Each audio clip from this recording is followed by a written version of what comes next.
L'émission que vous regardez est une présentation des parfums Cosmos. Disponible sur cosmosinfo.ca.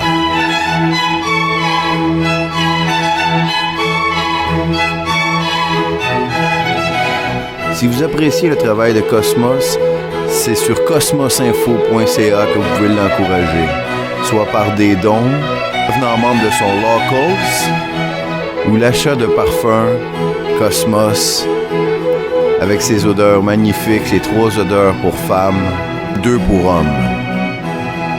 Nous avons Ève, Salomé et Marie pour les femmes,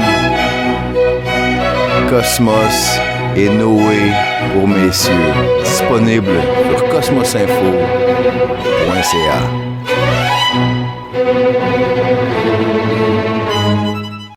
Mesdames, messieurs, bienvenue à Cosmos Info de ce vendredi d'automne qui nous précède l'Halloween. Et quel est le meilleur temps de parler avec un gars québécois on s'entend bien, lui puis moi, parce que les deux, on est des pères de famille, puis on fait de la création de contenu, puis on s'intéresse aux affaires un peu mystérieuses, puis à la politique, puis on s'entend naturellement bien.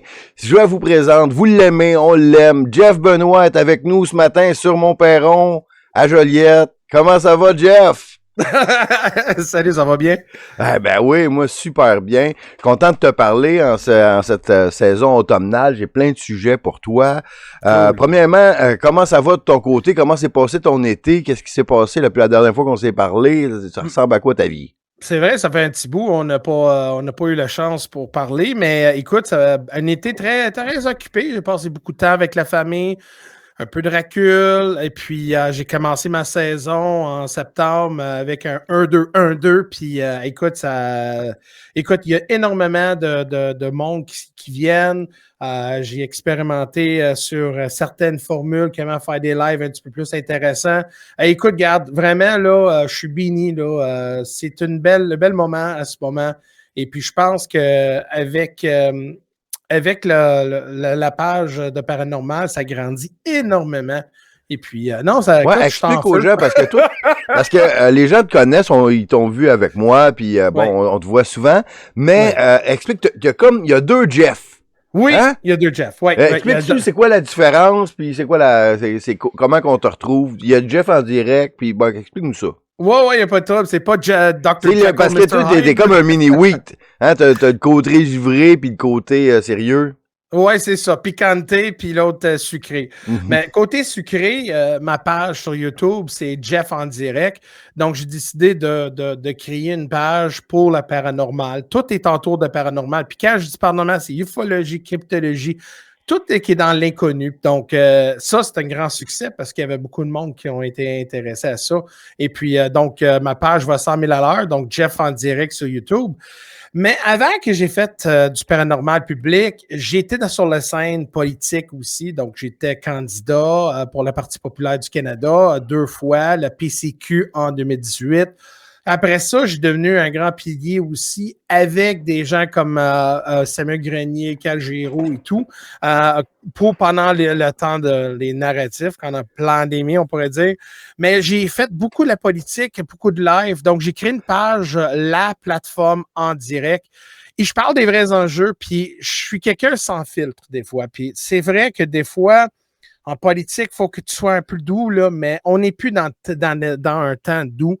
On est dans un temps là, qu'il faut qu'on se réveille, il faut qu'on est courant de ce qui se passe, puis dire des vraies affaires et pas être peur de le dire. S'il y a un problème, on va le signaler parce qu'aujourd'hui, on est dans une époque très, on va dire, intéressant, pas dans un bon sens, mais intéressant, qu'il y a beaucoup de déroulements. Surtout vers le sud des États-Unis. Au Canada, on voit énormément de changements démographiques, social, économiques. Donc, c'est certain que je suis... ça s'en va vers le mieux. Hein? Parce qu'on est sur la bonne voie. Ça dépend que pour quelle perspective. Non, mais t'as raison. Mais on est sur une bonne voie. Côté, qu'est-ce qu'on pourrait faire? Tu comprends? Qu'est-ce qui est possible au Canada? Okay? On voit dans un autre pays que là, ils tachent les culottes, puis là, ça commence à changer et les vrais, hein, le masque de la vraie bête est exposé. On commence à savoir c'est qui les vrais piliers derrière ça.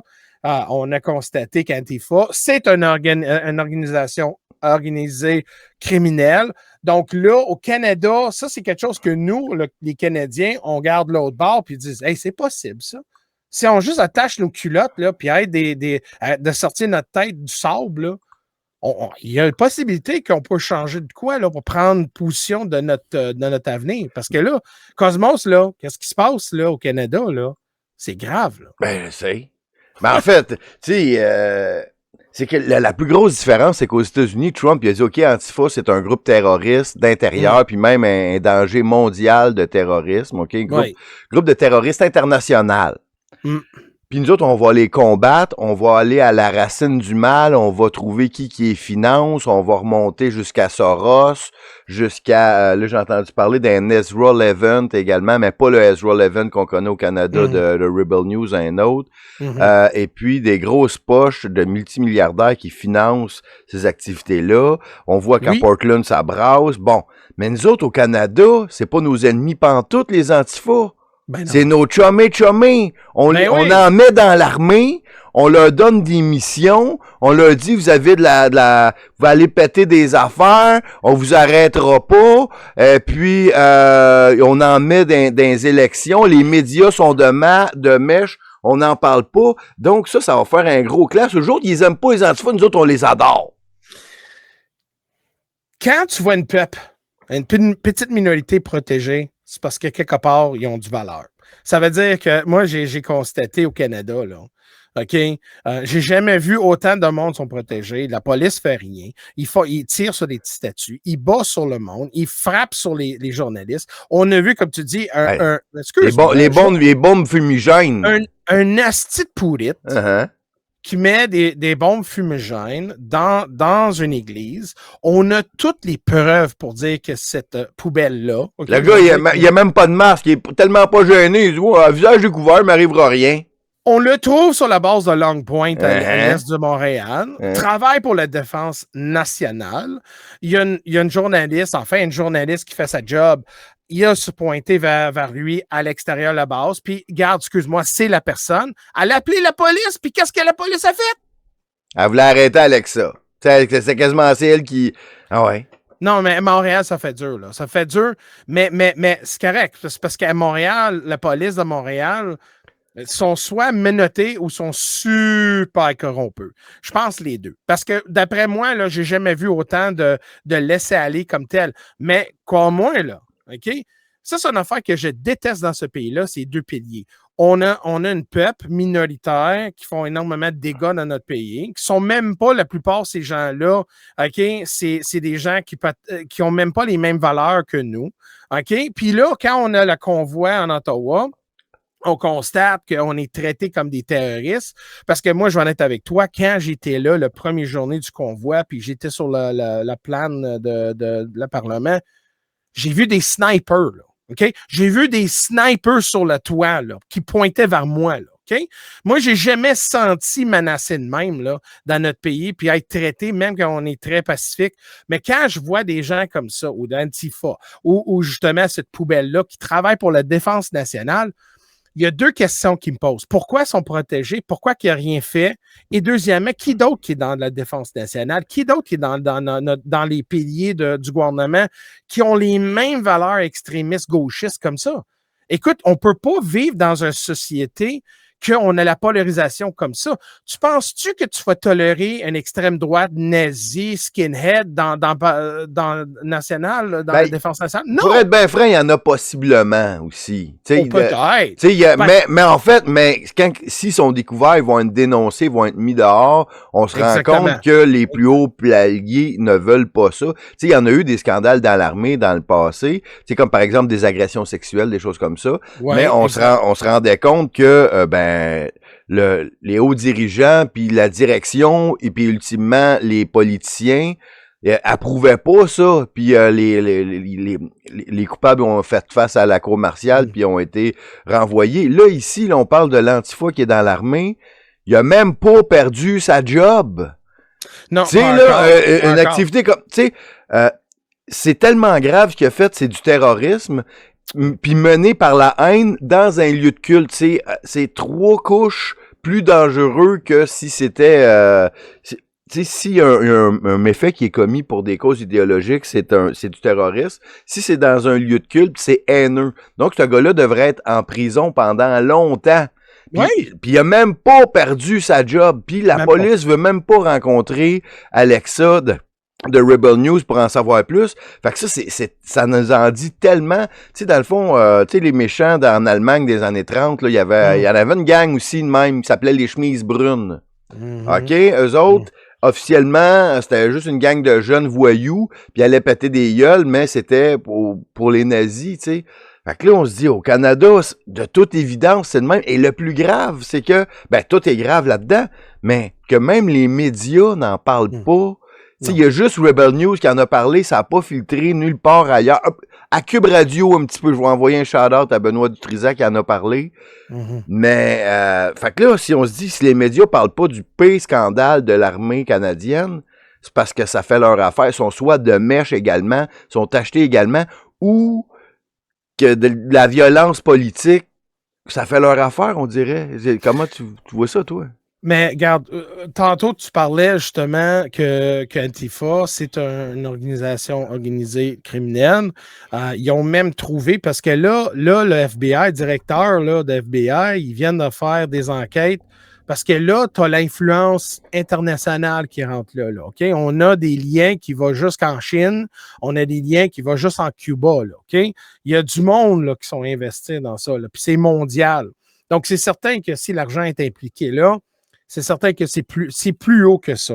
Donc, écoute-moi, il y a des policiers. Mais regarde, il faut vous penser aussi, là. Premièrement, là, l'Antifa, là, c'est vraiment le chien de garde pour ces gens-là là, qui font beaucoup on va dire, de manifestations sociales, justice, social justice warriors, puis tout ça. Là. Mais on a constaté qu'il y a une minorité très protégée, qu'on ne peut pas en parler, parce que le minute tu t'en parles, tu es un xénophobe et tout ça. Mais je parle des gens qui viennent d'un autre pays ou des pays qui ont des valeurs extrêmes. On voit ça avec la police parce que quand ils ont sauté sur les journalistes, il y avait des policiers de cette communauté-là qui n'ont rien fait, puis ils ont même sourire en plus. Donc, je me dis quelque part, là, dans notre pays, là, on a tellement la polarisation dans tous les pays. Mais il y a un problème avec ça. C'est parce que, premièrement, là, le première chose qu'il faut signaler, il y a un problème. Là, publiquement, au Canada, on n'a pas signalé le problème.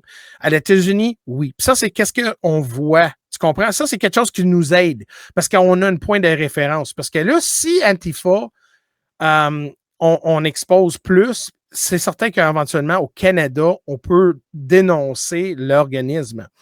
Mais quand je dis dans les pays de politique, même dans les élections municipales, je ne sais pas si tu as vu ça récemment, avec, c'est quoi ça? C'est quoi c'est avec le...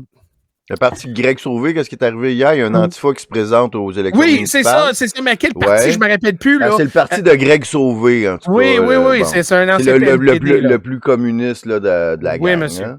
Oui, mais donc, regarde, tu vois clairement là, que, regarde, puis ça, c'est qu'est-ce qu'on voit. Là. C'est pas qu'est-ce qu'il y a des affaires qu'on ne voit pas. Là. Donc, c'est là que je me dis, quelque part, la GRC a besoin de faire sa job. Il faut qu'il fasse sa job comme il faut, mais le problème avec ça, il y a énormément de monde dans la GRC, malheureusement, OK, qui ont les mêmes valeurs que ça. Regarde la personne là, qui parlait, la femme l'autre jour, là, qui parlait, disent si vous n'avez pas la même mentalité que eux, aussi vous êtes misogyne, c'est vous le problème. Quelque part, c'est qu'elle est un peu là. C'est parce que là, c'est pas qu'est-ce que Canada là, on a besoin. Là. On n'a pas besoin des woke là, qui font faire des enquêtes. Là. Donc, c'est là qu'on se dit, Canada, on est vraiment dans code rouge. Là. On est vraiment dans le risque là, vraiment de perdre tous les droits et toute l'avenue ou les possibilités à combattre cette polarisation-là, cet extrémisme-là. Ça fait longtemps que ça existe, là. Il n'y a aucune résistance. La seule résistance que j'ai vue dans notre histoire, dans les périodes de wokisme et des extrêmes gauches, c'est pendant la pandémie, là. Les gens qui sont levés puis ont constaté, là, hey, t'es un peu, là. C'est bien plus que ça, là. Il y a un contrôle derrière ça. Puis le réplique, le contre-puissance qui sont venus pour nous attaquer, pour nous quasiment essayer de nous arrêter. Je dis, voyons donc, comment que les gens comme ça sont tellement agressifs vers nous parce qu'on dit, premièrement, on veut la liberté d'expression, on veut la liberté de choix. Il y a quelque chose qui ne va pas. Puis là, à un moment donné, dans toutes les manifs, il y avait ces gens-là. Donc, je dis, t'es un peu là. Comment ils peuvent se déplacer puis avoir autant de monde, tellement rapide comme ça, puis être toujours présent, puis toujours agressif, faire des tactiques, comme tu dis, avec le chemise brun, là. Mm-hmm. Ben, eux autres sont en noir, mais dans le temps des nazis, ils étaient en brun, mais là, c'est maintenant en noir. Noir, oui. Oui, c'est leur uniforme. Et la police fait rien. Puis là, moi, quand je vu des statues à Montréal faire descendre, puis personne, puis la police sont en train de justement, ça, tu parles de quand ils ont détruit la statue de McDonald, entre autres, sous les yeux de la police. Oui. Moi, je connais un policier qui était là. Puis il est haut gradé à la police de Montréal, puis il m'a confirmé qu'on lui a dit de les laisser faire. C'est-tu normal, ça? Non, c'est extrêmement troublant. Ils peuvent faire des feux. Quand il y a des manifs, il y aura jamais d'arrestation. Ils sont de mèche avec les policiers parce que, tu sais, quand on a vu des photos puis de Georges Soros qui est en discussion avec Justin Trudeau. Puis Justin Trudeau, il a l'air d'une petite fille dans un concert de Taylor Swift en amour avec son idole, tu sais. Puis après, on voit que Chrystia Freeland, elle a travaillé pour Klaus Schwab, je crois. Puis puis après, on voit Alex Soros, le fils de George Soros, lui parader avec tous les politiciens démocrates, puis au Canada également. Ben, c'est lui qui finance le terrorisme. Mais nous autres, nos leaders sont chummés avec eux autres. Fait que là, on comprend que les antifas, c'est vraiment le bras armé clandestin du gouvernement. Mais là, l'affaire, c'est que moi, mon rêve, ou ben mon espoir plutôt, c'est que ça vienne aux oreilles de Trump, qui comprennent qu'à nous autres, notre plus gros ennemi intérieur, c'est Antifa. Puis notre pays qui est au nord, eux autres, ils sont de mèche avec. Puis là, ça pourrait faire un vrai affrontement. Puis là, donner une vraie grosse poignée à Trump pour faire plier le Canada. Je me dis, tu sais, même il y a 2 semaines, j'ai fait une vidéo en anglais parce que je trouvais ça tellement grave que j'ai dit, OK, je vais essayer de lancer une bouteille à la mer pour que ça se rende à l'administration Trump qui comprenne qu'à ta minute, eux autres, ils sont de mèche avec eux autres. Penses-tu que Trump pourrait essayer d'utiliser ça pour un peu faire plier le Canada ou comme dans les négociations avec le Canada? Le Canada, on est d'un pays très, très délicat. Hein? OK? J'aimerais, on rêve que le Canada soit aidé par les Américains. Mais il a fait quelque chose qui a inspiré pas mal de Canadiens. Puis le monde pense pas que c'est pas vrai. Oh non, vous êtes pas très minuscule. Mais quand il a pitché là, le 51 États, là, OK? Même si vous pensez pas qu'il y a un lien avec Antifa, whatever, pour tout ça, là, mais la question est, il a lancé un œuf. OK? Puis il va voir. C'est du monde, là, ça va devenir quelque chose. Mais il a constaté de quoi? L'Ouest du Canada sont écœurés, puis on dit peut-être on va venir avec vous autres. Puis ça a poussé des gens, puis il y a pas mal de monde au Québec, il y a pas mal de monde au Canada qui pensent que le 51 États, ça peut être une bonne affaire. Et puis, parce qu'ils n'en parlent pas, parce que tu as toujours des imbéciles puis des extrémistes qui font énormément de bruit, même si c'est une minorité. Je me dis, si on continue comme ça, peut-être ça va être une réalité. Peut-être les Canadiens vont dire, regarde, viens. Puis la même chose que Poutine, puis c'est drôle, je fais la référence, mais je ne veux pas les gens prendre ça au de contexte, mais l'Est de l'Ukraine, Poutine, il avait dit, faire un référendum. passe un référendum. Et si vous êtes en faveur, si tu veux venir avec nous autres, tu vas venir avec nous autres. Et on passe un référendum, bang. Donc, ça peut être la même chose au Canada. On peut passer un référendum si on veut aller avec eux. Ben, parce que pour le référendum, par exemple, le gros problème, c'est que c'est l'organisation. Tu sais, c'est quoi? Il y a pas un comité du oui ou comité 51 ou, tu sais, il y a ça que je comprends pas. Il y a pas de porte-parole de l'administration Trump au Canada qui mousse ou qui fait en sorte que il y aurait l'organisation d'un référendum. Mais t'as un peu, parce qu'il y a des gens en Alberta, des organismes en Alberta qui ont été à l'Ouest. Il a déjà parlé. Tu comprends? C'est un début. Je te dis, le monde ne pense pas que ça peut être une réalité. Les Américains nous veulent énormément. Parce qu'un premièrement, on a énormément de richesses.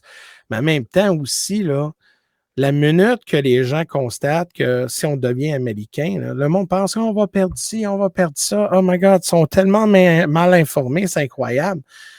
Pensez-vous que l'économie canadienne va survécu de qu'est-ce qu'on vit à ce moment? I don't think so. Mais si c'est pas nous autres, le Québec ou Ontario, mais Alberta, ils sont plus près de l'États-Unis que nous autres. Là. Ah ouais. Donc c'est là. Eux autres sont assez riches. Tu sais, il veut dire, nous autres, là, on a beau se faire à croire qu'on voudrait que le Québec devienne un pays, puis tout ça. On n'a pas les moyens, mais pas pantoute. On est les BS du Canada. Il faut que les provinces riches nous envoient de l'argent, nous autres, la province pauvre. Puis là, c'est 15 milliards par année. Puis en plus, on fait un déficit de 15 milliards. On est 30 milliards par année dans le trou, juste à nous autres. Fait que là, nous autres, puis là, on se permet de regarder les États-Unis de haut et penser qu'on est meilleur, mais on n'utilise pas nos ressources naturelles. C'est pour ça qu'on est pauvre. Puis en Alberta, eux autres, ils pensent pas de même. Ils utilisent leurs recherches naturelles, puis c'est eux autres qui sont riches, puis c'est eux autres qui font en sorte que le Canada... c'est le poumon économique du Canada, l'Alberta, puis on leur crache dessus, on leur dit que leur pipeline, c'est de la merde, on les traite de redneck, et pourtant, sans l'Alberta, le Canada, il existerait déjà probablement plus, c'est la grande force. Puis, à mon avis, moi, j'espère sincèrement, parce que je suis un ancien séparatiste, puis même je suis probablement encore séparatiste, là, mais que l'Alberta terrorise tellement Ottawa que ça les paralyse qu'ils peuvent pas mettre en place leur plan de l'agenda 2030, entre autres, parce qu'ils veulent plaire un brin à l'Alberta pour pas qu'ils se sauvent, qu'ils deviennent un pays. Mais je souhaite tellement qu'ils ébranlent Ottawa suffisamment pour leur faire peur, puis qu'on embarque avec eux autres. Moi, je rêve d'une association Québec-Alberta pour déchirer le Canada. On tire de chaque côté en même temps pour faire en sorte que l'agenda... Pas que je souhaite la destruction du Canada, mais je souhaite arrêter la marche vers le communisme dans lequel on est impliqué, puis qu'on y va en courant là, avec Carney. Donc, j'attends n'importe quoi pour mettre des bâtons dans les roues d'Ottawa, puis je pense qu'on devrait travailler de mèche avec l'Alberta, qu'il y ait plus de liens entre l'Alberta et le Québec. Oui, OK, on n'a pas les mêmes valeurs, mais nous deux, on est contre la centralisation des pouvoirs à Ottawa, puis on tire chacun sur notre bord, tu sais. Oui, mais écoute, moi, comme je te dis, moi, j'étais pas une séparatiste dans le temps parce que, justement, j'étais très fédéraliste parce que je croyais que, oh, écoute, on est important, puis tout ça, mais aujourd'hui, tu me poses la même question.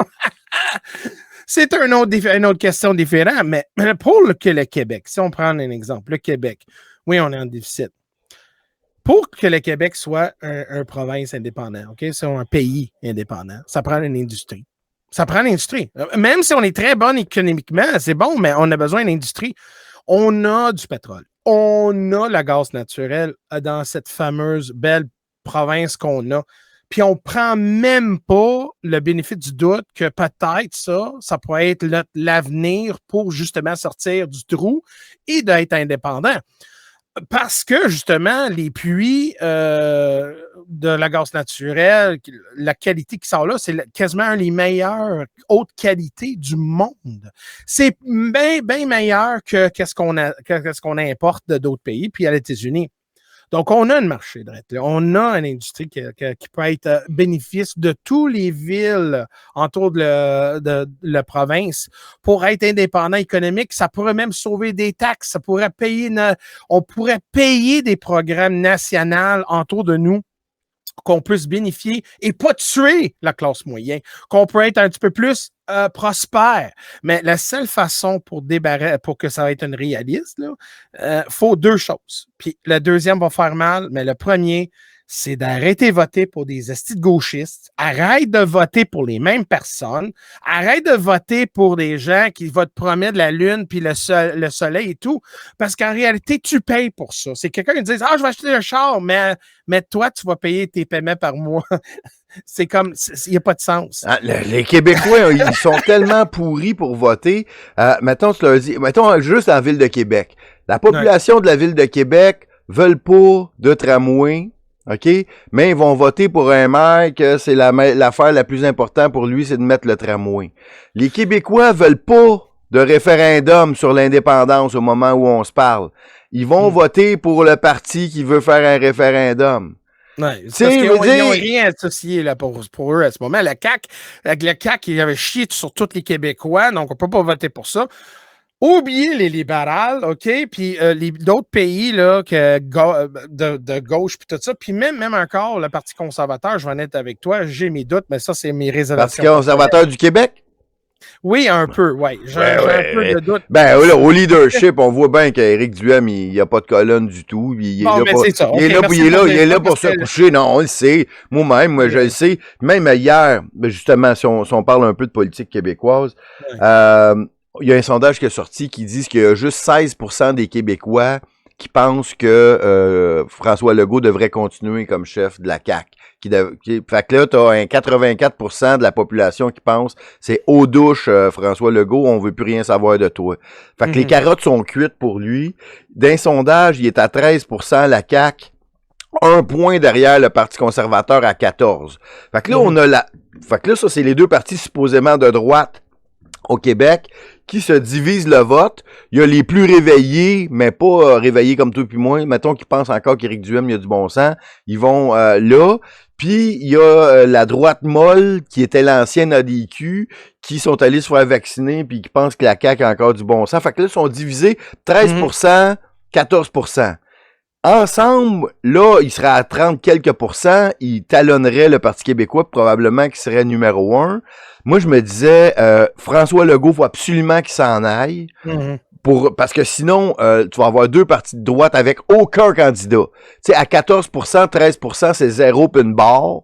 Personne se fait élire. On aurait à Québec juste du PQ de gauche, des libéraux mondialistes, puis peut-être une couple de Québec solidaire communiste. Ça ressemblerait à ça. Fait que là, on peut pas aller dans le Québec, ça serait Cuba du Nord, ça aurait aucun bon sens. Fait que là, je me disais, faut que François Legault s'en aille, faut le remplacer au plus rapidement possible puis ça prend quelqu'un qui vient de l'extérieur.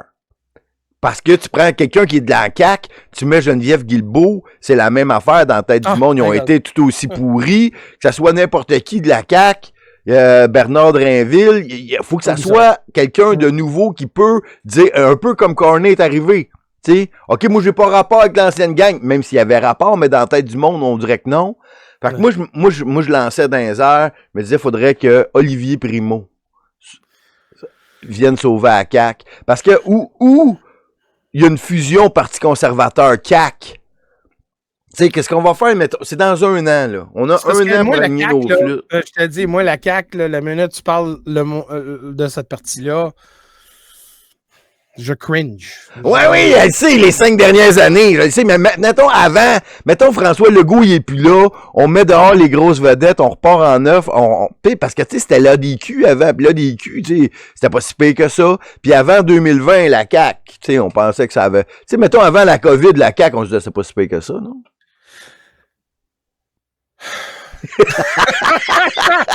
Ça, c'est en 2018 quand j'étais candidat pour la PCQ. OK. Donc, pour moi, la PCQ, c'était l'option dans le temps. J'adorais leur plateforme. Mais qu'est-ce qu'on a besoin, là, Cosmos? On a besoin d'un nouveau parti. On a un nouveau parti. On a besoin de nouveau. Là, je suis écœuré d'avoir les mêmes gars qui prennent, ou les femmes enlèvent leur gilet puis mettent un autre.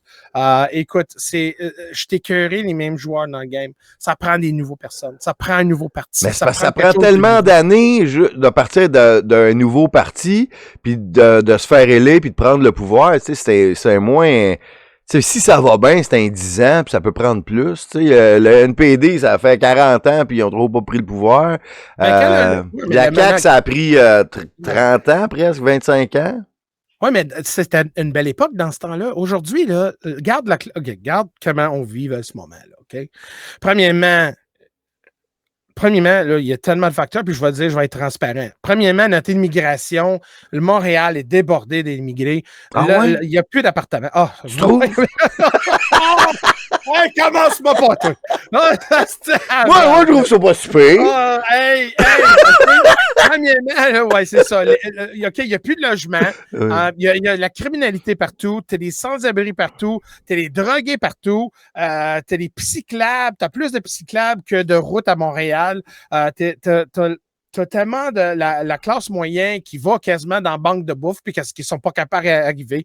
La classe moyenne va plus au restaurant, va pas au théâtre, tout coûte ben trop cher. Tu t'achètes du Kick Cola au lieu du Coke parce que t'as pas moyen de t'acheter du vrai Coke. Oui, c'est ça, du Kick Cola. Non, mais tu sais, le monde essaie de couper le plus par, tu sais, ou du choix du président, tu comprends? Ouais, RC Cola, mais oui, je ça dans le temps. Hey, tu me fais, oh my God. mais regarde, je vais en être avec toi. J'ai été manger déjeuner dans un petit affaire de restaurant de déjeuner. Okay? 30 piastres. C'est un peu, toi.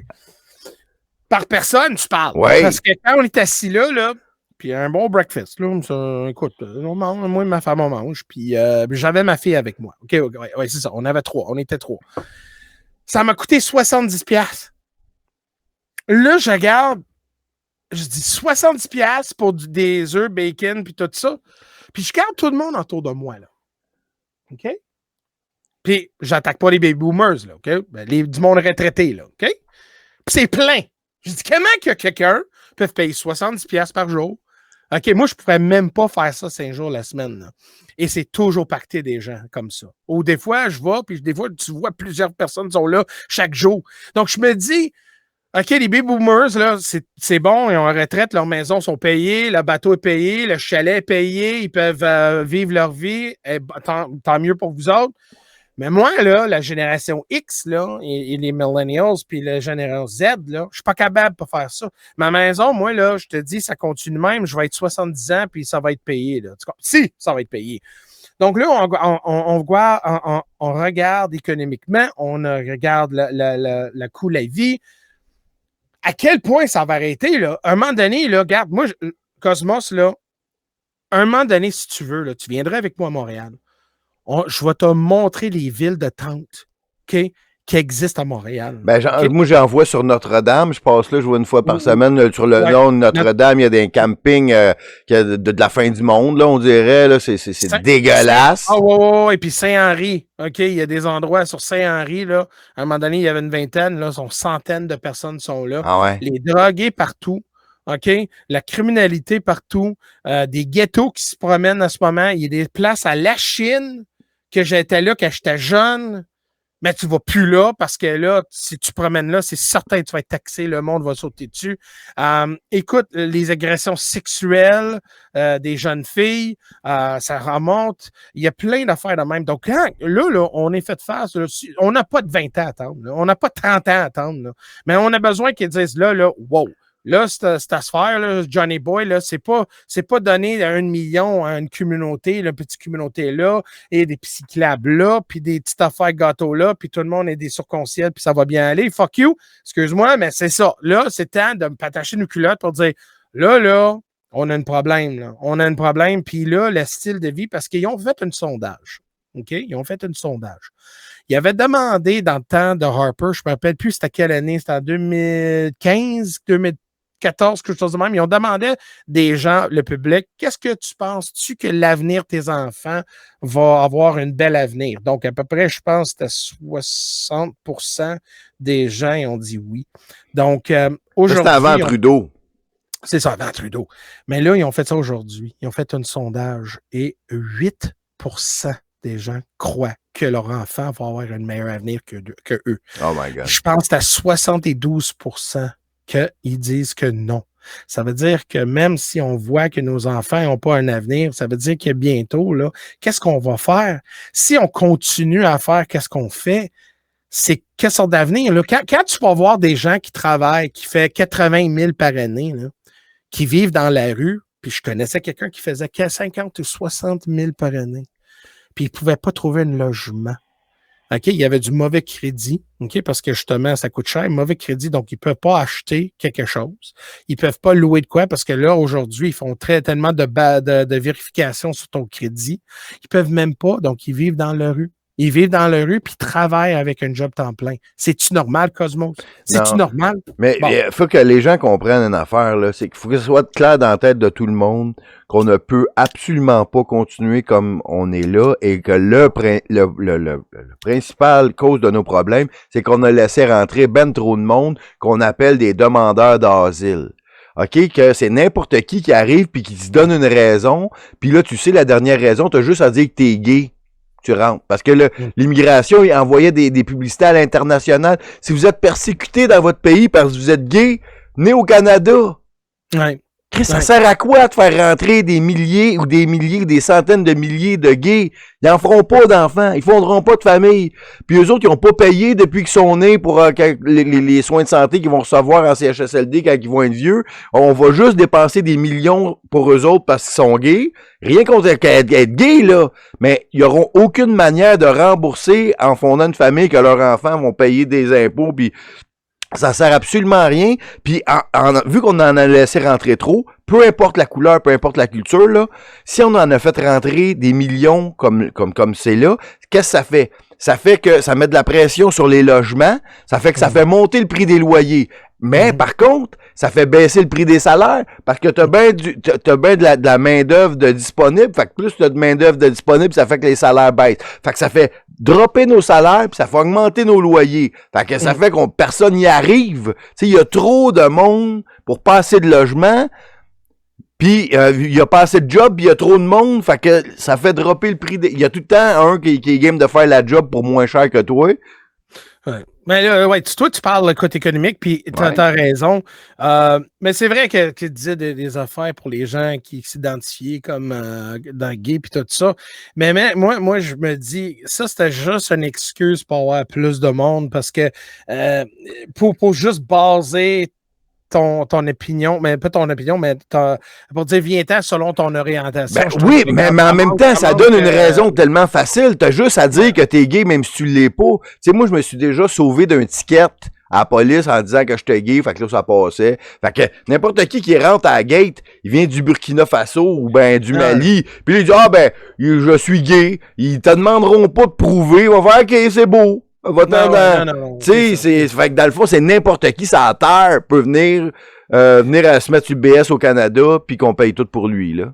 On peut-tu parler un vrai enjeu? Parce que là, on parle économique. Ben, mais c'est comme on est peur d'aller dans cette direction-là, qu'est-ce que je vais dire? La charia, on s'en va vers là, c'est là que tu veux aller, non? Oui. Non. Un peu, quoi?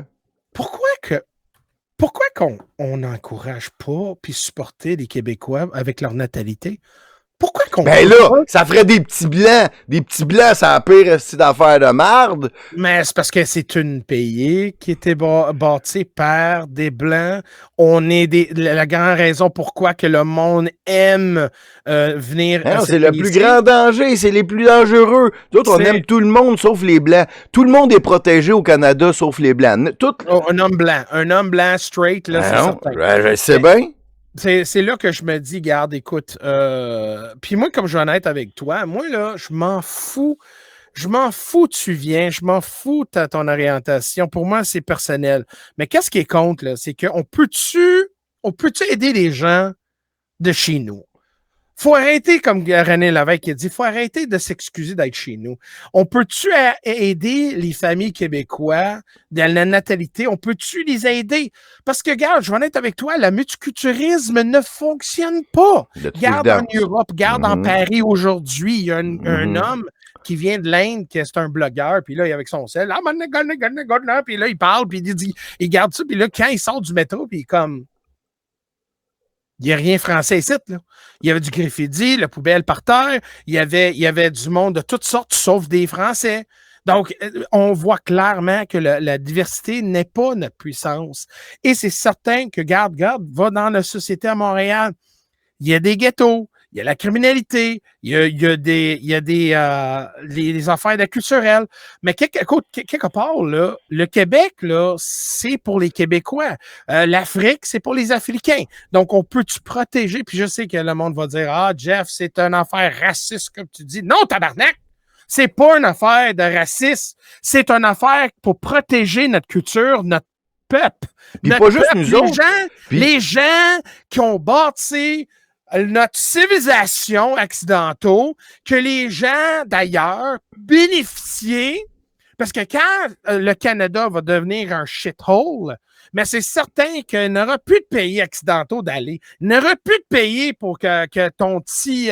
quand tu vas, puis avoir la liberté de ton choix. Non, ça va tellement être un shithole que ça va devenir le même shithole que tu t'es quitté pour venir ici pour le ramener à ton shithole. Pourquoi?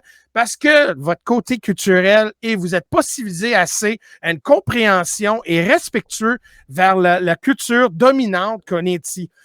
Peu importe si tu crois en Jésus, tu crois en Allah ou tu crois en Yahweh ou Mickey Mouse, c'est personnel, mais il faut respecter la culture dominante.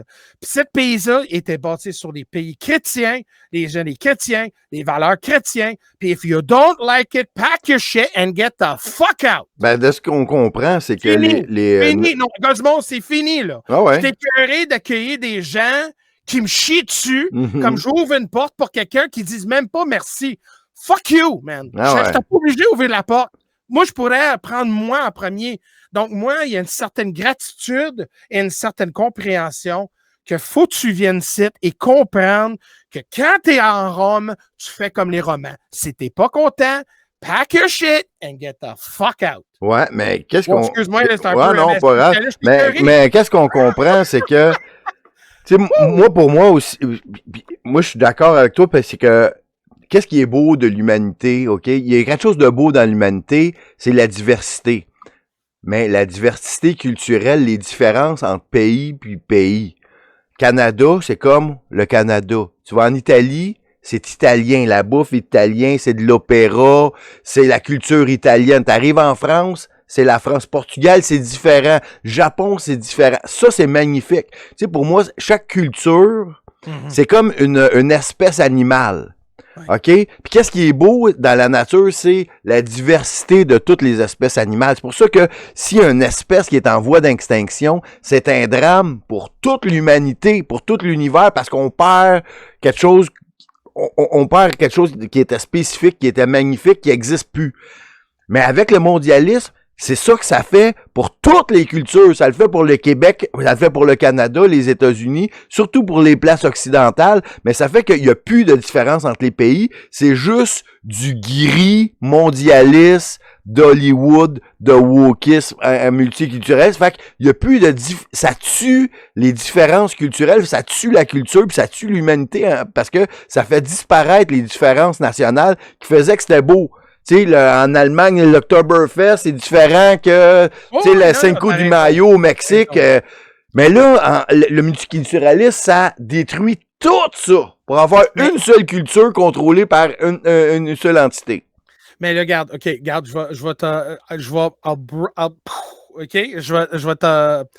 vas voir. Dans la nature, tu dis, il y a la diversité. C'est certain. Garde le portrait en arrière de nous, là, OK? Il y a des arbres, hein? Il y a toutes sortes de couleurs. On voit la diversité. On voit dans les espèces, sauf dans l'espèce humaine. Dans l'espèce humaine, on est tribal.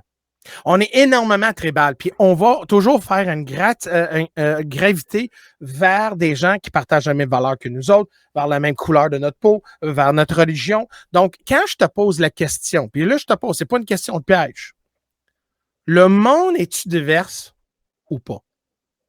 C'est oui ou non. Pas besoin... Juste... Si le monde est divers, que l'on comprend pas ce que ça veut dire. Penses-tu que le monde est divers? Comme un exemple, y a-t-il de diversité partout à la planète? Ben non, il y a des places que personne veut aller, puis eux autres, leur spécificité reste. Tu sais, comme par exemple, tu vas au Mali, je suis sûr que c'est malien, pas mal à grandeur. Partout. Tu comprends? En Chine, c'est chinois, il n'y a pas de diversité là. Au Japon, ils ont commencé à essayer de faire de la diversité. Là, ils ont élu une nouvelle première ministre qui a dit non, c'est terminé l'immigration, on va mettre les musulmanistes dehors. Mais les pays blancs, par exemple, là, de la diversité. L'Australie, l'Angleterre, l'Allemagne, la France, nous autres, les States. Mais c'est là que je te posais la question parce que le monde n'est pas divers. Le monde sont super ségrégés. OK? Super! Basé sur, justement, religion, ethnicité, langue et tout, culture. Donc, on voit le seul endroit sur la planète que le multiculturalisme, c'est une idéologie qui est imposée par la force. Oui. C'est les pays occidentaux. Oui. Donc, puis les pays occidentaux, c'est les pays blancs. Donc, des gens blancs. Donc, c'est là qu'on se dit quelque part, c'est que pourquoi que pendant des centaines d'années, l'Europe était capable de justement être une puissance économique mondiale. Et certaines régions partout au monde n'ont pas été.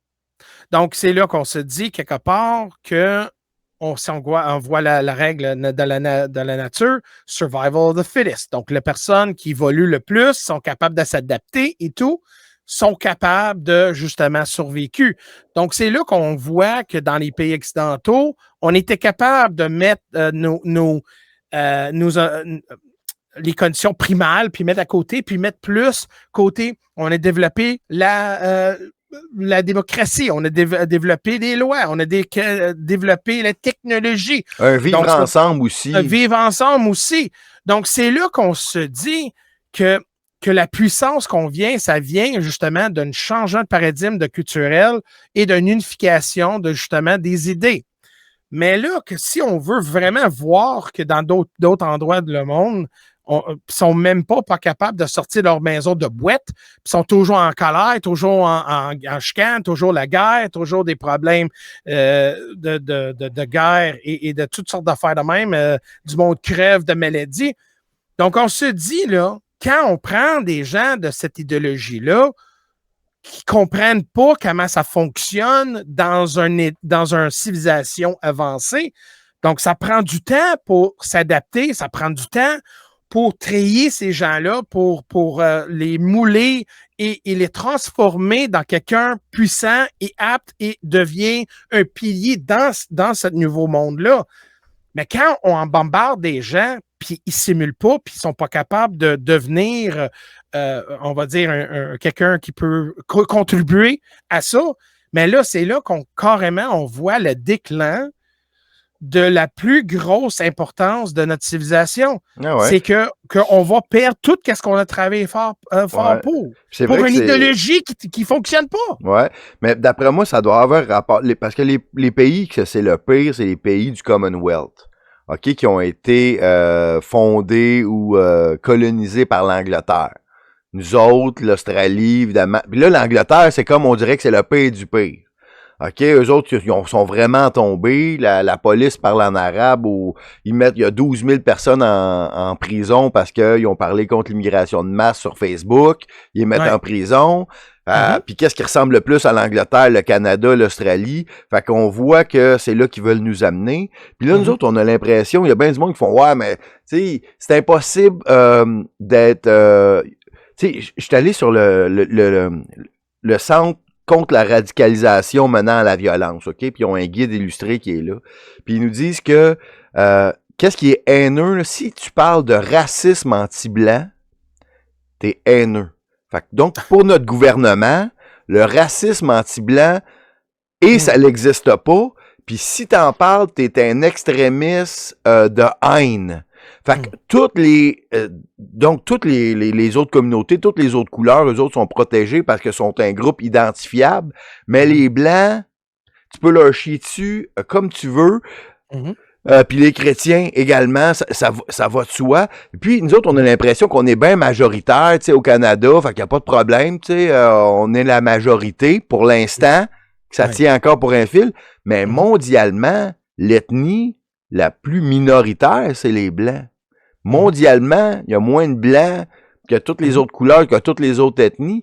Puis en plus, dans la culture, c'est les Blancs, c'est les méchants systématiquement. Mettons, dans n'importe quelle émission sur Netflix, le méchant, c'est un Blanc. Dans n'importe quel film historique, c'est les Blancs, les méchants, systématiquement. Fait que, puis tout le monde boit ce petit lait-là, que les Blancs sont riches, puis ils exploitent le monde, puis c'est eux autres qui sont méchants. On dirait qu'ils préparent les mentalités mondialement pour dire tous les problèmes que vous avez, ça vient des Blancs. Let's go. Ben, écoute, quand les gens disent « Oh, mais là, la colonisation européenne, c'est la pire chose. » Je dis « Ah, ouais, OK, c'est parce que il y a l'Empire ottoman, qui a tué combien de monde? C'est le génocide des Arméniens. On peut-tu parler de ça? Mais eux autres, parce qu'ils sont des chrétiens. Donc, on peut-tu parler? Regarde, il n'y a pas une peuple qui est meilleur que d'autres. Okay? On a tous nos bagages, on a tous nos squelettes. On ne dit pas que les Blancs, on n'a pas fait davantage. Écoute, ça vient avec la nature. Si quelqu'un pourrait te fourrer, il va te fourrer. Regarde ta voisin. Hein? Ta voisin, tu te dénoncé pendant la pandémie parce que tu avais une personne de trop chez vous. Bon, mais regarde, tout le monde est prêt pour te fourrer sur ça. Puis je le dis ouvertement. Écoute, on a tous nos squelettes. Mais c'est certain que là, justement, les Blancs, les gens blancs, la race européenne, c'est certain que là, on a traité comme un deuxième classe citoyen, comme mon garçon, OK? Mon garçon, si à un moment donné, puis regarde ça, c'est un bon exemple. Mon garçon veut devenir un policier. Là, j'ai dit à mon garçon, si tu mets ta tête et ton cœur et tu travailles fort, tu peux réussir qu'est-ce que tu veux. Donc, mon garçon dit, yes, papa, oui, je vais aller à l'école, je vais étudier fort, je vais me mettre en forme, je vais être un bon citoyen, je vais aider ma voisine à ramener ses épiceries, je vais faire tout pour devenir un bon pilier. Donc, mon garçon, bonne note, tout comme ça. Là, il est prêt à faire application à technique policière. Mais parce qu'il y a trop de blancs qui appliquent, mon garçon a moins de chance à rentrer à technique policière que la personne à côté qui est dans une minorité visible. Même si leur note est moins, même s'il n'est pas en forme, même whatever. Donc, mon garçon, direct là, un handicap en premier. Mon garçon rentre par le pot des fesses à la technique policière. Il a terminé son cours. Il applique pour Nicolet pour devenir un policier. Un corps, mon fils, blanc, OK, qui est straight en passant. Tu comprends? En plus, là, ben là, il met pas les chances sur son bord. Mais il faut dire, là. Et donc, là, c'est là, justement, mon fils, même s'il y a des notes en technique policière, références, toutes sortes d'affaires, encore, un pilier, tout, mais puis il travaille fort, il met son cœur encore, et peut-être il pourrait avoir un autre handicap pour pas être engagé comme policier à cause de la couleur de son peau. Qu'est-ce que je vais dire à mon garçon aujourd'hui? Qu'est-ce que je vais dire? Chérie, moi, je t'aime, mais tu sais que peu importe qu'est-ce que tu fais, il y a une grosse chance que tu peux peut-être pas réussir. Pas parce que tu as ton comportement de qui tu es, pas parce que tu n'es pas bolé, pas parce que tu n'es pas en shape, tu as une bonne morale, mais de la couleur de ton peau. Ouais, mais en même temps, faut pas, faut pas faire comme, tu sais, mettre tous nos échecs sur le dos de dessus. J'imagine que. Non, mais écoute, mais commence, pense à ça, là. Non, mais pense à ça, là. Combien de personnes que je connais qui ont fait des applications pour aller dans la police ou dans l'autre, puis ont été refusées? Pas parce qu'ils n'étaient pas bolés. Comme on voit aux États-Unis, savais-tu que le numéro 1 personnes de race qui sont refusées à l'université aux États-Unis, tu sais c'est qui? Les Asiatiques. Les Asiatiques. Pourquoi? Ils sont trop intelligents. Il y en a trop. S'ils n'en mettraient pas de quotas, ça serait tous des Chinois à Harvard. Mais tu comprends. Donc, c'est là que je me dis que ce que tu dis là, on est handicapé dans tout. La minute que tu t'en parles, quand tu es au travail, tu parles de... Puis, tu comprends, je vais toujours en train de garder autour de tes épaules, OK, parce que tu veux pas t'apparaître raciste. Puis moi, là, j'ai tous les amis multi-ethniques. Mon meilleur chum, c'est un musulman noir comme le ciel. Ma marraine et le parrain de deux de mes enfants sont haïtiens. So, come on! regarde, c'est pas parce que j'en parle de ça que le monde dit « Ah, c'est une raciste ». Non, c'est parce que moi, je crois qu'en dessous les yeux de Dieu, okay, tu es un homme de Dieu, toi, on est tous des enfants de Dieu. Oui. On est tous égaux. On a 2 mains, 2 bras, un cœur, man, un cœur. On a un cœur qui bat, on a la même couleur de sang quand on se coupe, c'est parce qu'on est la plus grosse, belle famille humaine. On est ensemble. Mais moi, je crois pas parce que la couleur de ton peau, parce que tu viens de tel pays. Puis je m'en fous qui tu aimes. Si tu aimes un gars, une fille, si t'aimes un poupée, I don't care. On est tous pareils. Mais moi, qu'est-ce qui ça me tue à l'intérieur de moi? C'est que justement, pour que des enfants où tout le monde peut avoir une égalité, on a créé un système qui n'est pas égal. Exact. C'est juste une communauté qui est handicapée à cause de ça. Ben, c'est parce qu'on vit dans une société raciste, puis toi puis moi, là, ce qu'on voudrait, là, c'est que les races n'existent pas. Pour toi puis moi, là, il y a une race sur la Terre, c'est la race humaine. Puis ce qu'on veut, c'est que les gens, que ça soit au mérite. On dit exactement la même affaire que Martin Luther King, qui rêvait au jour où les gens seraient jugés par la force de leur caractère et non par la couleur de leur peau. C'est juste ça qu'on demande. On veut pas être traité mieux, on veut juste que celui qui mérite le plus la job, qui a le plus de talent, qui est le meilleur, c'est lui qui l'a à job. La compagnie la meilleure, qui fait la meilleure job, c'est elle qui a le contrat. Exact. Peu importe la couleur, peu importe la langue, on veut juste que ça soit le meilleur. Fait que ton gars qui travaille fort, puis a des bonnes notes, ben il mérite d'avoir la job parce qu'il est meilleur qu'un autre. Peu importe la couleur, on s'en fout comme dans l'an 40. On veut rien savoir de ça. Moi, je veux rien savoir de parler de race, je veux savoir que c'est qui le meilleur. Le chef de parti, en fout de son sexe, de sa couleur. C'est qui le meilleur? Exactement. Exactement. Puis Martin Luther King il avait dit aussi qu'il y avait une partie que je ne sais pas pourquoi que les gens ne voient pas que Martin Luther King était un pilier énormément comme Mahatma Gandhi, comme Malcolm X. Il y avait tellement de personnes qui parlaient de bien et disent que la table, que les fils les esclaves et le fils des maîtres des esclaves peuvent s'asseoir ensemble à table, pas à l'amitié, mais à une confrérie. Ça veut dire égal. C'est là que je me dis, quelque part, ils ont oublié le message. Puis c'est là qu'on se dit, regarde, le monde est-tu bien plus raciste aujourd'hui que Veil de 60 ans? Tu comprends? Comme c'est quoi Morgan Freeman, l'acteur, là, très bon acteur. Si tu veux que le racisme termine, arrête de parler de ça. Exact. Ah ouais, mais c'est que on tente de nous faire croire qu'on voudrait plus de racisme, mais de toute évidence, nos dirigeants veulent en créer. Tu sais, ils en parlent constamment. Puis nous autres, on veut rien savoir. Moi, je veux rien savoir d'entendre parler de racisme. Je me considère pas raciste du tout. Mais tu sais, c'est comme, mettons les Blancs, on a dit, OK, on dira plus jamais le mot en haine. Alright? OK, mettons, depuis les années 80, là, c'est pas socialement accepté de dire le mot en haine. OK?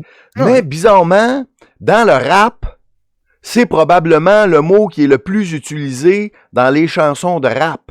Fait que les Noirs qui utilisent ce mot-là, eux autres, ben là, moi, vu que je suis noir, j'ai le droit de l'utiliser. Mais ça fait que ce mot-là, il reste dans notre culture, il reste là tout le temps pour nous autres. Ça fait que quand on est dans notre char puis il joue une chanson de Snoop Dogg ou ben de Notorious Big, ben là, on chante la toune. Puis là, moi en blanc, je vais dire If you don't know, now you know, mot en haine. Fait que ça fait que le mot, il continue d'exister. Si nous autres, les Blancs, on a fait, OK, on le dit plus. Fine. Puis eux autres, les Noirs, ils disent, OK, on le mettra plus dans nos tunes. Nous autres non plus, on va plus le dire. Ça ferait que mes enfants n'auraient jamais entendu parler de ce mot-là de leur vie. Ça n'existera plus. Non, mais et pourtant, il existe encore, puis là, ils font... Tu comprends ce que je veux dire? Oh non, je te comprends. Écoute, c'est une situation délicate. C'est la conversation qu'on a à ce moment, c'est délicat. C'est certain que les gens nous écoutent, des fois, sont comme, oh my God, il en parle, il le dit, on dit comment, mais c'est la vérité. C'est qu'est-ce qu'on vive à ce moment. C'est la réalité, C'est la vérité. Et puis, le problème, c'est que si on n'en parle pas, ça va toujours continuer. Et c'est certain que je veux juste les gens qui comprennent. Écoute, faut qu'on en parle parce que même des gens dans la communauté, moi, j'ai déjà parlé, écoute ça, oh my God. Il y a un jeune homme, OK, au secondaire. Et puis, j'ai rencontré. Puis j'ai parlé avec, puis j'ai dit, tu sais, hein, j'ai dit, tu sais que tu as plus de chances à pas avoir de succès qu'avoir le succès si tu restes comme tu es. Puis j'avais expliqué. Il dit, va à l'école, cherche-toi une bonne éducation. Arrête d'écouter le poubelle que tu écoutes. Change ton mentalité. Vois le monde plus grand. OK? Puis je te dis pas, mais mets un peu le cœur de Dieu dans toi. Puis je te dis, tu vas avoir le succès. Cosmos, je l'ai vu, le gars, 5 ans plus tard. Il me souvient de moi. Il dit, monsieur, il faut que je te dise de quoi. Hey, c'est dur d'en parler, c'est un peu émotionnel, mais le gars, il dit, merci, man. Il dit, j'ai complété, je suis en université, j'ai quasiment complété mon chose. Je vais vers, lui, c'était, je pense, la finance. Il dit, j'ai changé toutes mes chums, mes parents sont fiers de moi. Hey, j'avais des larmes, man. J'avais des larmes parce que j'ai dit, tu sais, hein, t'es un jeune homme noir. Tu sais que, justement, l'influence que t'as est extrême. Mais je dis, garde, tu vas devenir quelqu'un, puis tu vas devenir un pilier de ton communauté, puis montre-les par exemple. Il dit, c'est exactement ce que je veux. Donc, garde, tu vois que je quasiment retiens mes émotions en ce moment, mais ça, c'était un moment que beaucoup de jeunes ont besoin. Les gens ont besoin de lâcher cette haine-là, lâcher cette idéologie-là, lâche-les, puis tu vas voir que le monde est bien plus, mieux et bon. Il y a du bon cosmos dans ce monde-là. Alors, on a besoin d'hommes, puis on a besoin de pères. Tu sais, parce que là, tu sais, dans la communauté noire, de toute évidence, les chiffres parlent, c'est la communauté qui a le plus d'enfants qui sont dans des familles monoparentales, puis le père, ça a créé son camp. Fait que, et ça paraît, parce que avoir un bon père là dans la vie, là, ça fait toute la différence au monde. Puis pour des enfants, puis d'être un bon père, c'est l'affaire la plus importante. Puis si on dirait que c'est ça qui leur manque le plus, puis c'est peut-être pour ça que les mondialistes les aiment tant, dans le sens où les mondialistes tentent de détruire le patriarcat, donc le papa, tentent de détruire la famille. Eux autres, tu sais, comme par exemple, moi cet été, une petite anecdote niaiseuse. J'étais dans un parc, puis je faisais des projections de films, j'étais avec mon fils. Puis là, on mangeait de la belle province. Justement, c'était à la Chine, OK? Puis là, moi j'avais comme fini, mais il me restait encore plein de patates frites. Puis là, il y avait 3 jeunes de 13-14 ans qui étaient là. Puis là, il y a une petite fille qui elle me demande « Hey, peux-tu avoir des patates? » Elle me dit ça en anglais. Je dis « Ah ben oui. » Puis là, il y a un gars qui était là, qui était noir avec les 2 autres qui étaient là.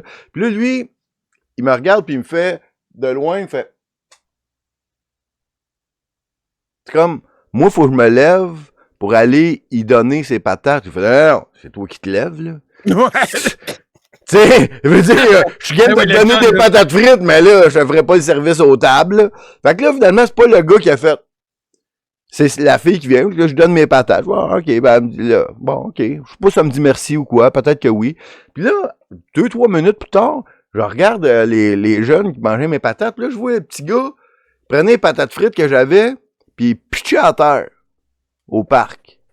J'ai donné des patates frites, puis lui, il me fait ça, vraiment, il me dit pas merci, puis il pitch à terre. Là, je vais le voir, je fais, qu'est-ce que tu fais là, toi? On vit pas de même dans la vie, puis là, il parlait pas français, puis là, j'ai dit non, on ramasse ça. J'ai dit, ça se fait pas. Dans quel genre de vie, dans quel genre de place que tu vis pour penser que quelqu'un va te donner des patates, ben toi, tu vas les pitcher à terre. Là, j'ai dit, t'es ramasse. Là, il dit, non, là, j'ai dit, regarde, let me guess. You don't have a father, right? Because if you did, he would have told you that you cannot do that in life. Tu sais, c'est clair. Puis effectivement, il n'avait pas de père. Parce qu'un père va lui dire, non, si quelqu'un te donne quelque chose, tu dis merci. Puis t'es respectueux. C'est ça que ça fait les pères, c'est ça que ça fait les hommes. Oui, monsieur. Fait que si t'as pas quelqu'un qui explique que si quelqu'un te donne de la nourriture, tu dis, t'as pitch pas à terre devant lui. Non. Ça ne se fait pas! Oui. C'est con, Ouais. c'est ça la grosse différence. C'est important d'être un père, c'est important de bien élever nos enfants. Puis c'est ça le plus gros problème, c'est pas la couleur de leur peau. Qu'est-ce qu'il y a personne pour leur dire comment vivre. C'est important un père, là. Je vais dire quelque chose de personnel, mais je trouve que la statistique est vraie. Ma mère était monoparentale. Elle a élevé moi puis ma soeur tout seul. J'avais pas de référence. Oui, mon grand-père était là, thank God, parce qu'après, j'ai pris beaucoup de temps avec lui. Mais à 13 ans, un petit Chris comme moi, j'ai fait un peu de niaisage. Et puis la police, ils m'ont arrêté. Ils m'ont ramené à la poste de police à 13 ans. Et puis ma mère vient au poste. Et my God, j'étais humilié, mais c'est parce que, regarde, quand tu fais le con. Ah oui? Puis là, oui, j'ai été...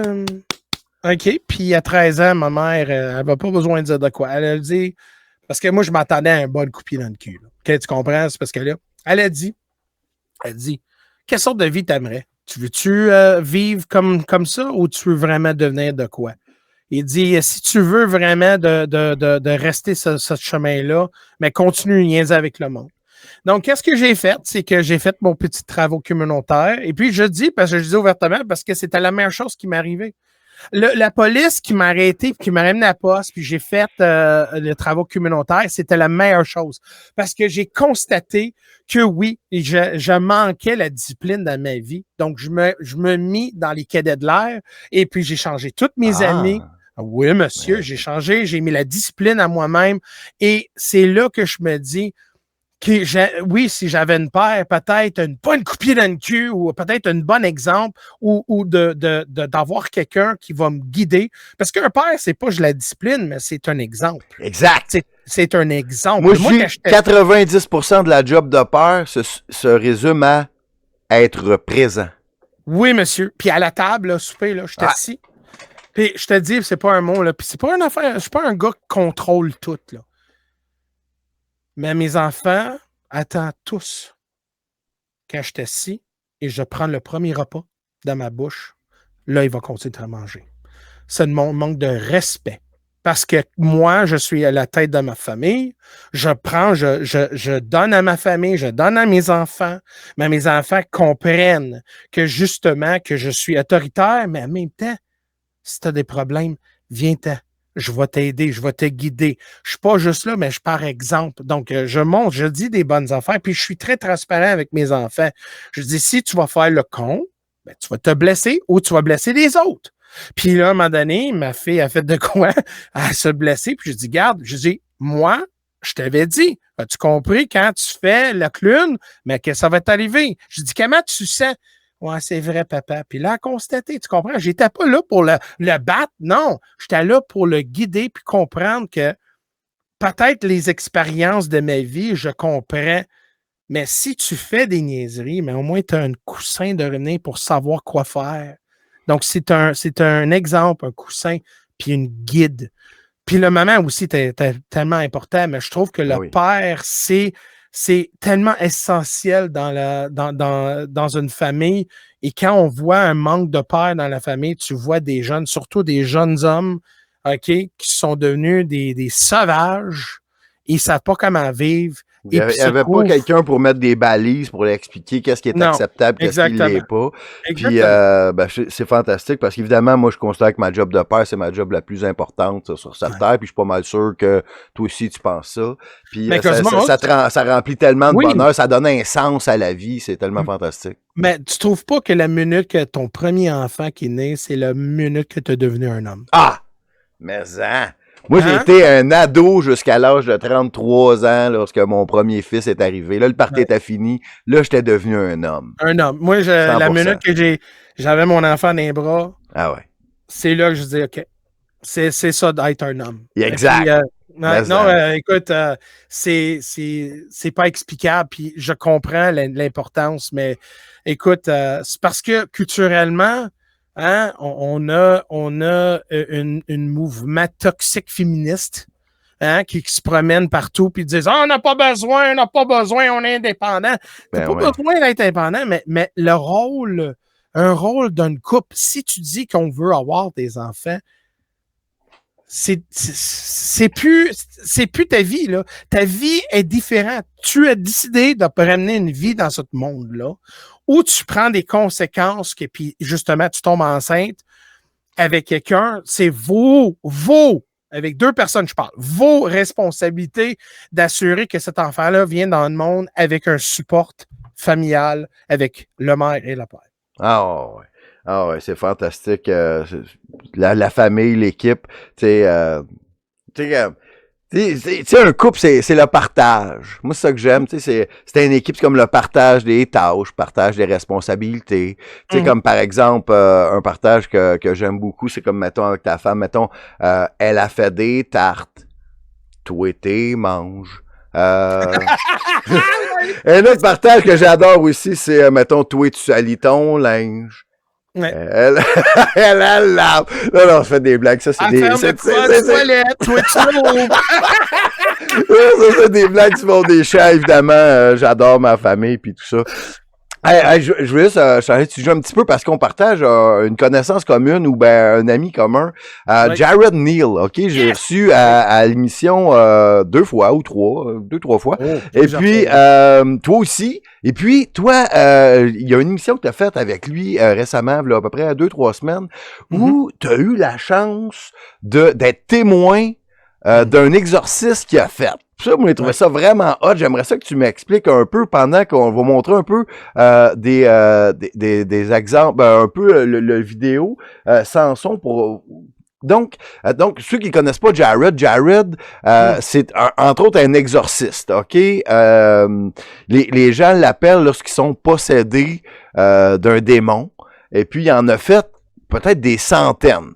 OK? Et puis, il y a beaucoup d'exemples de ces vidéos qu'on peut voir sur YouTube. Toi, tu es ami avec lui, puis dans un de ses derniers exercices, tu as été témoin, et puis il y a des vidéos, et puis, contrairement à d'autres vidéos, la personne qui était possédée, qui a subi l'exorcisme, accepter d'être filmé puis que son visage soit pas caché. Fait que c'est vraiment incroyable. Comment t'as vécu ça?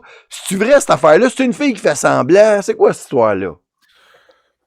Mais premièrement, ça tombe dans ta croyance. C'est certain que quelqu'un qui voit ça, il voit ça de même, il va dire c'est juste du c'est du fantasy. C'est vraiment pas vrai. En fait, ça a l'air vrai en temps. Moi, je regarde ça puis je me dis c'est soit une incroyable actrice ou il y a de quoi de vrai là. Moi, j'ai plus l'impression que c'est vrai en voyant ça, perso. Mais on dit que les yeux, c'est la portail de la personne. Hein. Quand tu gardes les yeux des gens, tu sais.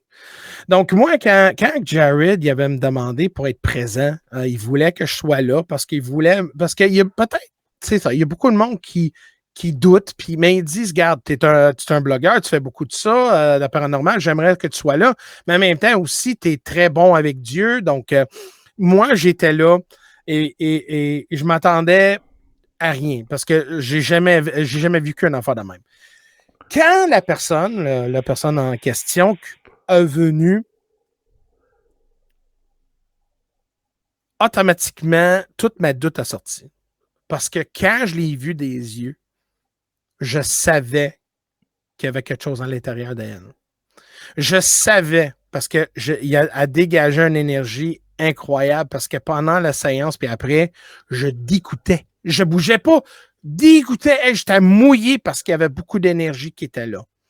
Pendant l'exorcisme, j'ai vu justement que la madame en question soufflait à l'intérieur. Tu voyais dans son criard, tu voyais dans son comportement de langage, tu voyais dans ses yeux, tu voyais qu'elle criait, elle vomissait, elle broyait quasiment. Tu voyais le conflit à l'intérieur d'elle.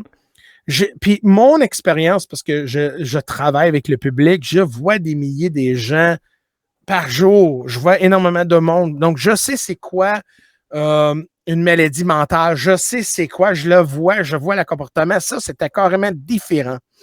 La seule chose que après, les yeux, la personne, la minute qu'est-ce qui était à l'intérieur d'elle a quitté, j'ai été capable de voir la personne qui était là, sans conflit, sans être en douleur. Puis c'était pas la même personne. Je le voyais, la transformation spirituelle, physique de la personne. Donc, oui, c'est certain, qu'est-ce que j'ai vu? Écoute, j'essaie de comprendre parce que Jared, c'est une spécialiste dans son domaine, il sait quoi faire.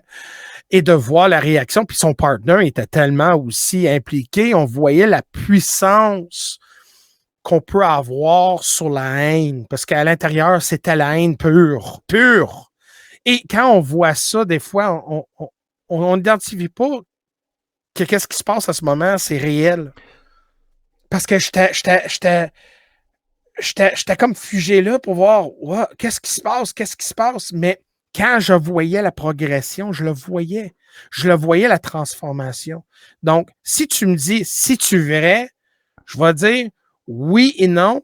Non, parce que je comprends pas assez, parce que je sais pas si c'est, on appelle ça un exorcisme, mais oui, parce que quelqu'un qui est venu, qui était torturé à l'intérieur, d'un côté esprit, et la haine, j'ai vu la haine avec mes propres yeux, ça m'a convaincu que justement, qu'il y a des gens qui souffrent de la haine comme ça. Et thank God, on a des gens comme Jared qui a une capacité de Dieu pour débarrasser de cette haine-là. Puis c'est certain que des fois, les gens, ça ne fonctionne pas, mais elle voulait. C'est une vouloir. Elle voulait qu'elle soit libérée. Tu comprends? Je veux dire, il y a des gens qui disent « Oh, il m'a fait... puis ça n'a pas marché. » C'est parce qu'à l'intérieur de toi, tu ne voulais pas. Tu ne voulais pas. Parce que la minute que tu soumis à Dieu, puis il dit « Soumets, oui, oui, oui, mon Père, oui, prends-moi, aide-moi donc. » C'est là que les guérites de la lumière viennent. Puis comme ça, on voit, regarde ses yeux, tu vois, c'est la torture de la haine. Pas elle, mais la haine, la puissance. Regarde, j'ai les chairs de poule. Oh my God. Mais la puissance que le Dieu et l'amour qu'on a, puis la lumière a sur la haine, garde ça. Tu comprends, je vais te dire? Donc, c'est là que j'étais convaincu de qu'est-ce que Jared fait. C'est unique, mais en même temps, une expérience inexplicable. C'est ça, parce qu'il y a des gens, il y a des gens qui m'ont écrit, qui sont déjà allés voir Jared, puis ils disaient ça. Ils ont dit que ça a pas marché, puis là, ils doutaient que c'était vrai, ces affaires-là. Mais en même temps, moi, pour y avoir parlé souvent, puis ces témoignages-là, puis à voir à quel point. Donc, dans certains cas, donc de toute évidence, ça marche pas nécessairement tout le temps à 100%, c'est normal, mais il y a des choses incroyables. Puis avec cette dame-là ici, c'est que moi, il y a une affaire que je comprends pas, c'est que s'il y a un démon qui est en toi, le démon va comme t'empêcher de vouloir avoir de l'aide pour se faire débarrasser du démon, mais il reste encore, c'est comme, mettons, la madame, elle voulait se faire débarrasser du démon pour donner sa vie à Dieu, mais le démon était dans elle, puis tentait de l'empêcher de faire ça, donc il doit y avoir un combat à l'intérieur de la personne. Oui, mais regarde, si le diable veut t'avoir, pourquoi qu'il faut qu'il te convainque? Ben, il te séduit. Non? Non, mais pense à ça. Cosmos, mets ça dans le contexte. Si la haine ou la diable, c'est un exemple, si on prend la diable ou la haine, s'il veut vraiment t'avoir, pourquoi qu'il ne te le prend pas? C'est parce qu'il faut que tu le vouloir, faut que tu le soumis. Oh, regarde la sueur que j'ai. Hey, regarde, je te dis, je crevais là. Mais c'est parce que même si tu n'es pas assez de ça, tu as un certain contrôle, un certain vouloir. Donc, si tu as un vouloir d'avoir de l'aide, c'est certain que tu vas l'avoir l'aide. Mais si les gens se doutent, puis ne croient pas, c'est certain que ça ne fonctionne pas, là. Tu comprends? Oui, c'est un effet, un placebo, on pourrait dire. Il faut croire que tu vas guérir, mais il faut croire aussi que tu vas être guéri, puis tu veux l'aide de quelqu'un. Mais c'est pas tout le monde qui a des démons à l'intérieur de eux, là. Ça peut être j'espère que non. Ça peut être quelque chose, ça peut être d'autres entités, là. Ça peut être d'autres choses, là. Tu comprends? Ça peut être des entités qui n'est pas dans la existence de justement de démons et tout. Ça va être plein de facteurs comme ça. Donc, comme tu dis, le combat à l'intérieur, oui, c'est vrai.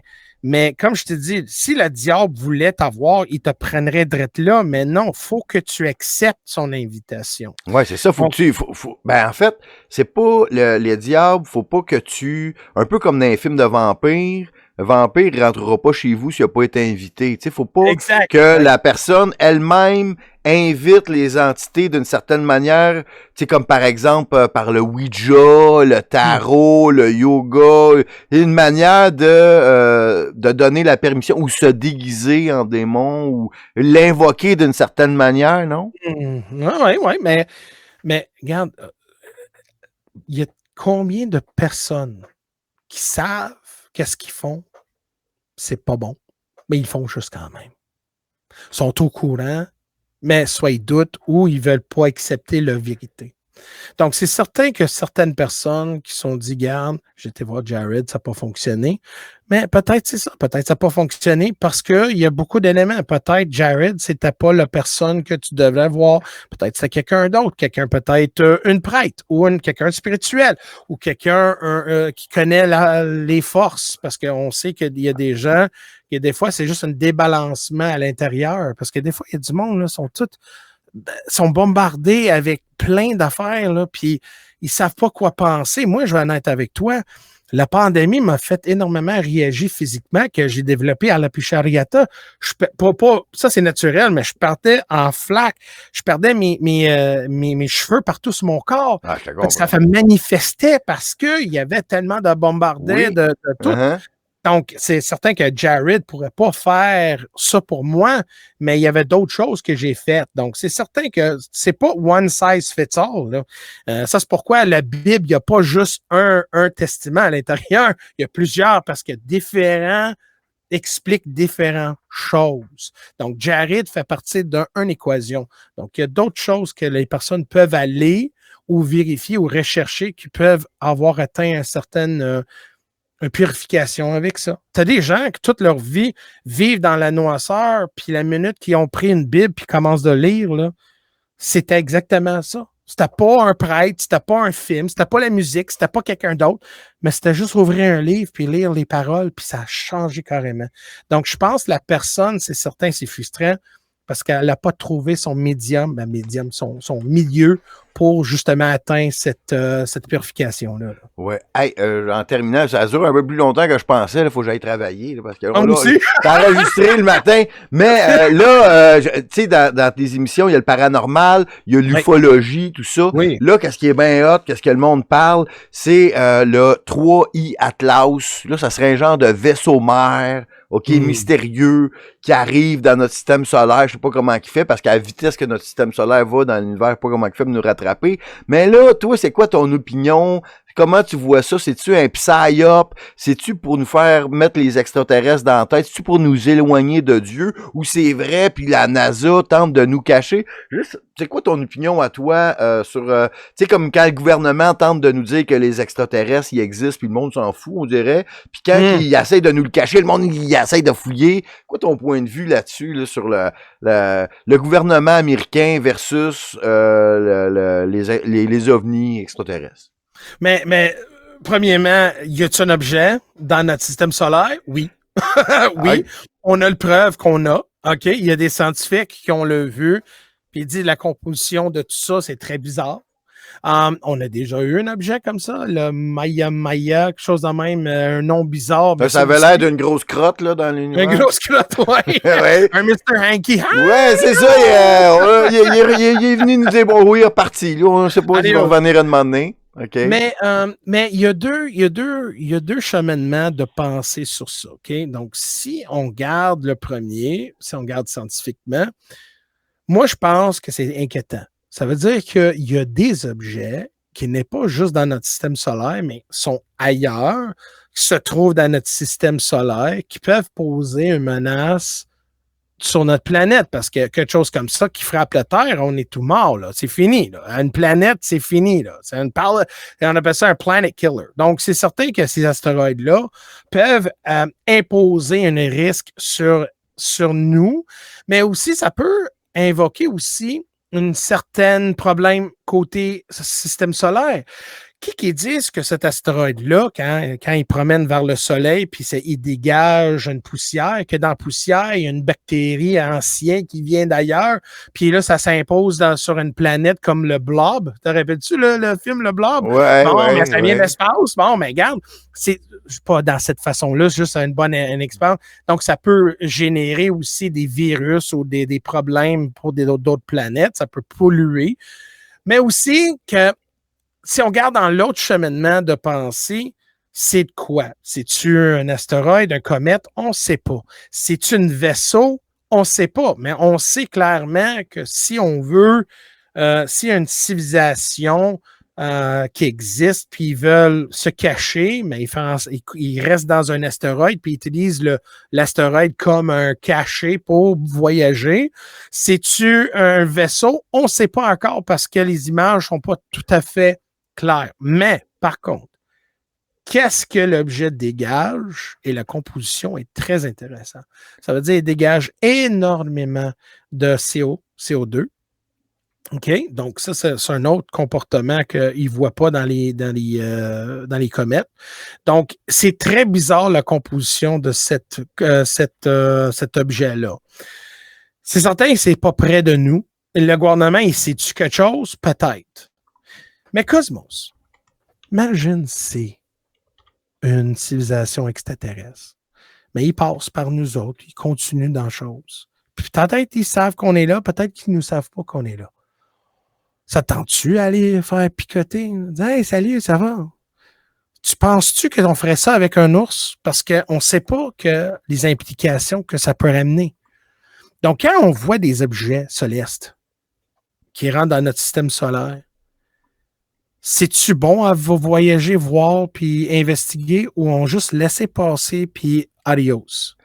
Parce qu'ils peuvent avoir des affaires négatives. Oui, aussi. C'est ça, mais c'est qu'il y a des affaires que je trouve bizarres là-dedans. C'est que quand ils mettent des graphiques pour nous expliquer que le 3i Atlas arrive, tout ça, ils font comme par exemple l'image ici, OK? Oui.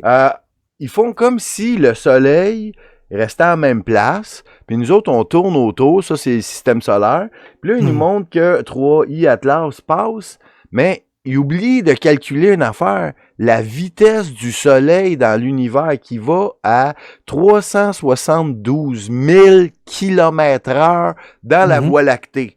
Fait que le Soleil va bien plus vite dans l'univers que nous autres, on tourne autour du Soleil puis qu'on tourne autour de nous-mêmes. Fait qu'on est tout le temps comme supposément en train de courir après le Soleil. Oui. Et depuis des milliards d'années, puis on n'a frappé rien.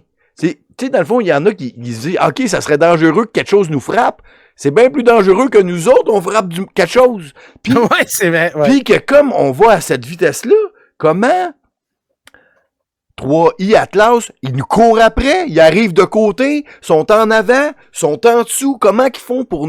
Moi, c'est ça qui me rend... Tu sais, on dirait qu'il y a un élément là-dedans qui ne fit pas avec l'autre. Si le Soleil reste à la même place, on tourne autour du Soleil, là, OK, on est en même place, fait que là, on serait capable de voir qu'il y a quelque chose qui arrive vers nous autres. Mais si on va à la vitesse d'une balle de fusil dans l'univers, comment tu calcules tout ça?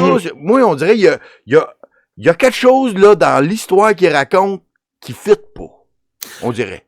Tout à fait raison. C'est mes mêmes pensées que toi, mais la raison pourquoi j'ai trouvé exposé tous les éléments pour que c'est un exemple, ce n'est pas qu'est-ce qu'on pense, que c'est vraiment juste un objet comme ça. OK, mais comme tu dis, les propriétés, c'est très bizarre. Même le trajectoire est très bizarre. Donc, si c'est quelque chose d'intelligent ou quelque chose qui vient ailleurs, on se dit, y a-tu d'autres objets comme ça? Et c'est qui? Et puis ça vient d'où? Donc, c'est certain que, regarde, mais moi, je me dis, si on a déjà vu des ovnis ici, puis des extraterrestres, ils sont déjà venus. Ovnis, il y en a. Ça, c'est clair. Donc, c'est clair qu'il y en a. Mais reste à savoir, ils viennent de où? Ils viennent-tu en dessous de l'eau? En dessous de la Terre? Ou d'une autre planète? Là, toutes les possibilités, chacun fait sa vérité, là. On sait pas, là. Mais qu'est-ce qui est clair, c'est qu'il y a des affaires bizarres. Ouais. Mais on va voir, écoute, on va voir. C'est un Independence Day, ils vont-tu venir ici puis détruire la Maison-Blanche, puis on va voir justement, c'est quoi son nom? c'est quoi son nom, l'acteur, là? Will Smith. Will Smith, là, qui va nous sauver. Venir sauver la journée. Là, Will Smith vont chanter Don't wanna close my eyes. C'est ça. Ah ouais, voilà. Alors, fait qu'on on va regarder ça. Nous autres, on va aller travailler. Nous autres, on te suit. C'est quoi tes horaires de tes shows? Je sais que les jeudis, tu fais un show. Lundi, rappelle-nous, c'est quoi les chaînes, puis c'est quand qu'on t'écoute? OK, pour le paranormal. Donc, si vous êtes intéressé à la paranormal, c'est Jeff en direct sur YouTube, tous les jeudis à 21h, donc demain soir. Non, ce soir 21h. Non, mais en fait, non, hier. C'est vendredi. Hier, ouais, c'est ça, là, on est vendredi. Fait que c'était hier, manquez pas l'émission d'hier, elle était super bonne. Ah ouais, elle est bonne, elle était super bonne. Ouais. Oui, tous les jeudis à 21h, sur ma page, j'ai des lives, j'ai des extras, j'ai toutes sortes d'affaires. Vous pouvez devenir membre pour avoir d'autres vidéos spécialisées dans plein d'affaires, vraiment one-on-one avec mes invités. Fait que ça, c'est Jeff en direct, la page du paranormal. Puis la politique, puis quand c'est pas du paranormal, c'est la... C'est quoi? La politique, ouais, c'est ça. Donc, j'ai un autre, mais comme vous voyez, j'ai plein de vidéos comme ça. Donc, pour du politique, OK? J'ai un autre qui s'appelle La plateforme en direct. Et puis, c'est tout relié à la politique. Donc, j'ai des petites chroniques que je fais. Comme je te dis, attache ta tuque parce que je vais être là. Tu vois, un beau bonhomme. Donc, j'ai des petites chroniques. Puis, je te dis, j'en parle. Je suis sans filtre. Je parle des vrais enjeux. Et puis, c'est certain que je vais développer plus cette page-là parce que je veux faire des interviews. Je veux faire plus j'ai même interviewé Maxime Bernier sur ça. Oui. Et puis, donc, tu comprends? Donc, c'est vraiment la politique sans filtre, de comprendre c'est quoi, des points de vue. Et je sais que certaines personnes, ça va dire « Oh, j'aime pas qu'est-ce qu'ils disent », mais regarde, je parle parce que j'ai besoin de le dire, le monde a besoin de savoir. Comme on a parlé aujourd'hui, il y a des éléments que des fois, c'est plus sensible pour d'autres.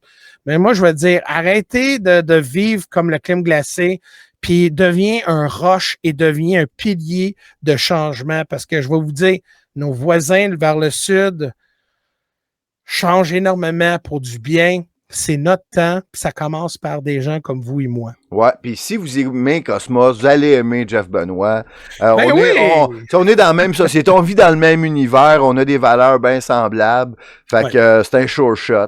Fait que un gros merci d'avoir été avec moi ce matin, mais diffusé vendredi. Fait que je vais te souhaiter une bonne fin de semaine. On t'écoute sur la plateforme en direct et puis le paranormal avec Jeff en direct, c'est toujours super intéressant. Un gros merci, Jeff, d'avoir pris le temps avec les gens de Cosmos. On se reparle bientôt. Merci, hein. Puis encore, je te souhaite un bon week-end. Merci, puis félicitations avec toi, ton succès et justement tes lives. Je sais que tu fais une bonne job, puis continue, tu fais un bon impact dans la vie des gens. Lâche pas. Un gros merci, Jeff. À bientôt. Bye-bye. Salut. L'émission que vous regardez est une présentation des parfums Cosmos. Disponible sur cosmosinfo.ca.